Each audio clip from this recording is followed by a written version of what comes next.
嗨，大家好，欢迎来到《使人驾到了你不知道三国》系列，我是主持人叉叉 Y， 我是金老师。好的，欢迎回到我们节目。我们这一集要来聊聊的是《三国》这个电视剧的第39集。在这一集的内容当中呢，我们看到属于孙权集团的诸葛瑾呢，他跑去找他的弟弟诸葛亮，对，我就说，这个弟弟啊，你要不要跟我一起来为孙权效力啊？我们这样子兄弟俩就可以长长久久的一直在一起嘛。对。结果诸葛亮这个时候反而就没有被说动，跟他的哥哥就讲说，要不然你跑来跟我啊，我们来投靠刘备，我们就可以长长久久的在一起。那当然了，这个时候诸葛瑾就回去禀报，就是说啊，这个诸葛亮是没有办法被说服的啦。那这边我就很好奇的想问金老师啊，就是同样都是诸葛家族，那为什么他们会分属在不同的阵营当中呢？好，那你有没有印象？就是我们在谈诸葛亮那一集的时候，有谈到诸葛亮童年的时候，不是有遇到战乱吗？对不对？所以他因为战乱的关系，跟着自己的叔叔跑到荆州去避祸。那他哥哥诸葛瑾呢？历史有记载，诸葛瑾他汉末的时候避难江东，意思就是说大家都是遇到战乱，不过诸葛瑾他是往江东跑，于是这样子两兄弟就分隔两地了。那自然嘛，后来诸葛亮就一直待在荆州这边。刘表曾经尝试过说，你要不要为我效力？毕竟我们有亲戚关系嘛，对不对？但是诸葛亮就觉得说，你不是我心目中的明主啊！一直等到刘备登场之后，他才觉得说，这个才是我要投靠的主公。于是诸葛亮就成为刘备的属下。那跑去江东的诸葛瑾呢，自然他就会遇到孙氏集团，所以就会出现我们电视剧看到的，明明是诸葛家两兄弟，为什么哥哥他是出现在江东的孙家，而弟弟则是出现在刘备集团里面当中工作？说一下诸葛瑾，当然他弟弟实在太有名了，诸葛亮嘛，对不对？所有光荣三国志游戏当中智力必定100的神人呐。相比起来，有的时候啊，就是玩电玩嘛，会有那个武将制。什么叫武将制？就是说，你可以选不同的武将担任那个个人，不然的话，光荣三国志有另外一个体系叫君主制，就是你就是扮演一个国家，比方说你扮演一整个蜀国，作为蜀国的决策者。那我个人更喜欢玩武将制，为什么？因为武将制有时候会遇到很多突如其来、身不由己的乐趣。比方说，我明明是诸葛亮，就想说好，我们应该要怎么做？但是我的主公是笨蛋 AI， 他就会说，你去做另外一件事情。我想说，温系啊，这个排兵布阵哈，这个时候我就要发挥我自己强大的能力，扭转乾坤，这个感觉起来真的很爽。我很多时候会选诸葛亮来玩，但我从来没有选诸葛瑾玩过。你没有想要尝试看看吗？其实我后来在反思一件事情，就是诸葛瑾能力值好不好呢？那其实在游戏设定当中，诸葛瑾他在内政方面的能力通常分数都还蛮高的。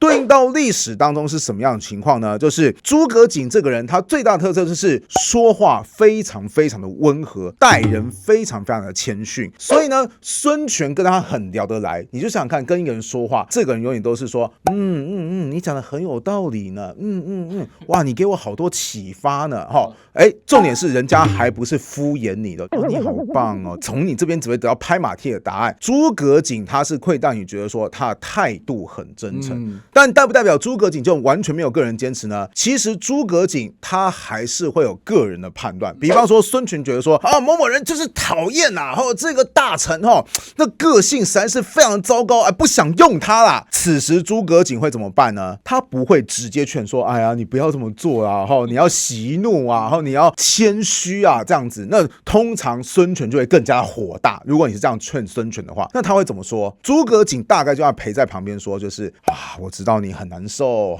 对，作为一个君主是多么的不容易。你想想看，就算部下可能有很多毛病，但只要他有一些优点，你就还是要采记他。当这个君主啊，实在是太不容易了。然后孙权可能就会说，对嘛，小瑾，就是你才了解我啊，对不对？这个人，我也不是不知道他的本事，就是脾气臭。算了，忍耐他一回好了。你看诸葛瑾有没有说过任何人坏话？没有。他有违逆他的老板？也没有。可是他有没有达成保留人才的目的？有。这个就是诸葛瑾他能干的地方。感觉他是给了孙权满满的情绪价值啊。对。所以孙权说甚至有说过一段话：孤于子鱼，有死生不易。义之事，子瑜之不负孤，犹孤之不负子瑜也。好像在讲什么寒心啊？对，就说啊，子瑜的心跟我是一起的，子瑜是我的，我也是子瑜的。这边讲的子瑜是诸葛瑾，可是就算你知道这是跟自己的属下喊话，这段话其实是非常肉麻的。一个君主既然会讲出这段话，代表什么意思？他跟诸葛瑾的私交非常非常的好，如果不是信任到一定的地步，是不会讲出这种语气的话的。如果套用到现代的话，就是有点像是说你故意在你的朋友前面耍肉麻啦。对，就会说，哎呀，我人生当中没有叉叉 Y， 哎呀，我该怎么办？哎呀，我最爱你了。太恶心了，这不是我能办到的事情哈。就是因为诸葛瑾他跟孙权之间的关系很铁，而且孙权也知道说诸葛瑾的确是有才干的人哈，于是后来陆续开始提拔他，最后让他担任一个很重要的职责，叫做大将军。注意，诸葛瑾担任大将军，那他很会打仗吗？答案是，基本上只要是他领军打的仗，他最好的战绩就是平手。可是孙权还是很爱用他，为什么？两个原因。第一个，你是我的人嘛，我用你我放心啊。毕竟有些时候你可能派遣一些军事将领出去，你就要担心受怕说，这个人到底事情做得好不好啊？或是跟我沟通能不能很顺畅，明白我的心意啊？会不会完全脱离我的掌控啊？哇，光那个人际成本就非常非常的高昂。举个例好了，就好像刘备如果要用张飞，他就会想说，这个家伙会不会突然又出意外啊？上次用张飞，他就把徐州给丢了，这次用张飞，他会又干出什么奇奇怪怪的事情？就是你会担心东担心西。可是最起码孙权用诸葛瑾就是说，这个派出去安心啦，对，就是他什么东西都不好，但最起码他对我好，对我用他，我用的心安理得，这大概是第一个原因。再来第二个原因，我说过诸葛瑾他很会说话嘛，之前的节目也或多或少可能提到说，诸葛瑾对于整个军队其实是个润滑剂的工作，因为有的时候武将跟武将之间难免会有不同的想法，比方说有人说我们要打得保守一点，有人说我们要打得激进一点，哇，可能双方就会吵起来。此时只要诸葛瑾在场，到最后双方都会觉得说，好啦，同舟共济啊，有诸葛瑾在我们中间瞧事情，什么人都可以不给面子，怎么可以不给诸葛瑾面子呢？因为他就是个好先生，或者说整个职场当中大家都很喜欢他，所以史书当中有给予诸葛瑾一个评价，叫什么？虽无大勋，亦以全师保境为功，就是这个人是打不了什么大胜仗的啦，但部队交在他手中啊，也勉强堪用啦，最起码保卫国土，他也有一定的功劳嘛，对不对？哇，这个不知道诸葛瑾地下有知啊，这个到底是褒还是贬啊？毕竟诸葛瑾他自己也会知道说，我到底打败过谁？数来数去，我好像从来没有打败过谁。所以如果被后人说这个人就不擅长打仗，按照诸葛瑾的个性，他大概会说什么？对啦，不好意思啊，就是我是真的不太会打仗啊，对，我也希望加强我自己本身的实力啊，都到这个位置了，我也只能好好精进自己，以后希望可以越做越好。如果你听到一个人这样讲，你会有什么样的想法？对，谢谢指教。对，就是你也骂不下去了嘛，就是对啊，你也很清楚你的状况嘛，对不对？所以总之，诸葛瑾是这样的人才。重点是很好玩哦，诸葛瑾在吴国嘛，对不对？诸葛亮后来成为蜀汉的丞相嘛，对不对？其实诸葛家族就连在曹魏都有人当官所以三国魏蜀吴他们家的人都有人啊。没错。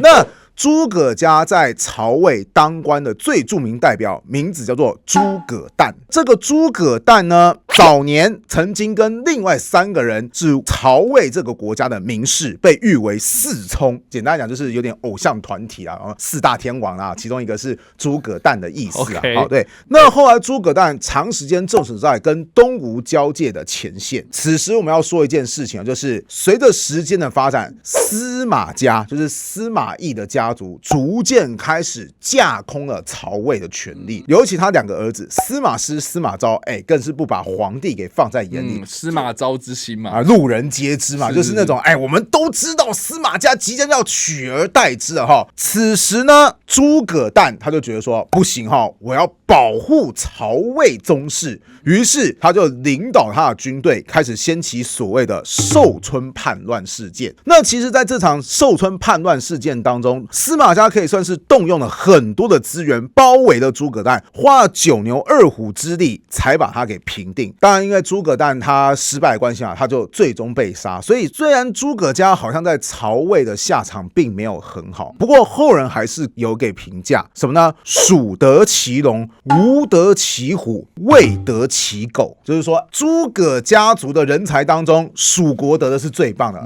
为什么？因为他得到诸葛亮，就好像得到一条龙一样，卧龙嘛，对不对？那吴国呢，就好像得到一只老虎。诸葛瑾也很不错啊，最起码内政是把好手嘛，当军事的话好用，对，可以用，语带保留。对，那曹魏呢，他就好像得到一条狗一样。对，这边不要说，等一下，怎么骂诸葛诞是一条狗呢？